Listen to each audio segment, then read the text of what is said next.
In the past, the nation of the Israelites was split into two kingdoms. 10 tribes were living in the northern kingdom. That kingdom is called Israel. The 2 tribes in the south are known as Judah. The story of today is about the northern kingdom, about Israel. This kingdom was ruled by a succession of kings who were evil men. They didn't obey the Lord. That is asking for problems. Do you see Menahem? He has a big knife in his hand. He kills King Shalom. Now he becomes the new king. He rules for 10 years, but he does nothing to encourage the people to turn from their disobedience. The people forget their Lord. But God never forgets his people. He warns Israel time after time through many prophets. The message is clear. When the people don't turn back to the Lord and obey him, God will allow them to be captured. All the people will become slaves.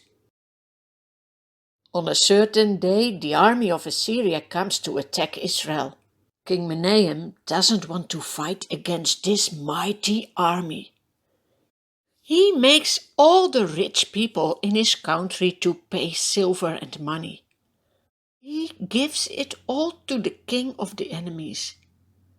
Then the enemies go back to their own country and don't attack Israel. After Menahem died, his son Pekahiah becomes the new king. He only rules for 2 years. He is also an evil king. On a certain day he is murdered by Pekah, and then Pekah becomes the next king. During his reign, the enemies come again. They capture many cities in Israel. They take the men and women and children from the cities as prisoners back to their own country, Assyria. What a disaster! But the Lord had warned them. Do you see that the Lord really does what he says? Let it be a warning for you as well, to make sure that you obey him. But there are still Israelites in other cities. After that, Pekah is killed by Hosea. Again, a new king for Israel. During his reign, he has to pay tribute every year to the king of Assyria. But on a certain day, he asks the king of Egypt to become his friend, and he stops paying money to the king of Assyria.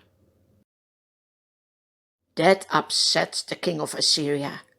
He comes again with an army to Israel. He puts King Hosea in prison. He marches against the capital city Samaria and lays siege to it for 3 years. Finally, the city Samaria surrenders. All the inhabitants are captured. They need to walk all the way to Assyria as prisoners and slaves. Do you see? Like the Lord had warned already. The king of Assyria then forces people from other countries to go and live in Israel, in the towns and cities that had once been the homes of the Israelites. These people settle in the land of Israel. Some marry with Jews that are not deported. They become a people known as the Samaritans. The people don't become captives because the Lord is unable to protect his people. No, the country Israel is destroyed because the people have sinned against the Lord by worshipping other gods and doing evil things that the Lord has forbidden. For many years the Lord has sent his prophets to warn Israel, saying, "Give up your evil ways, obey the Lord." But the Israelites have refused to listen. The people of Israel didn't keep the promises they had made with the Lord. So the Lord removed them from the land he had given them. Only the Jews in the southern kingdom of Judah are left. Do they obey the Lord? And what about you?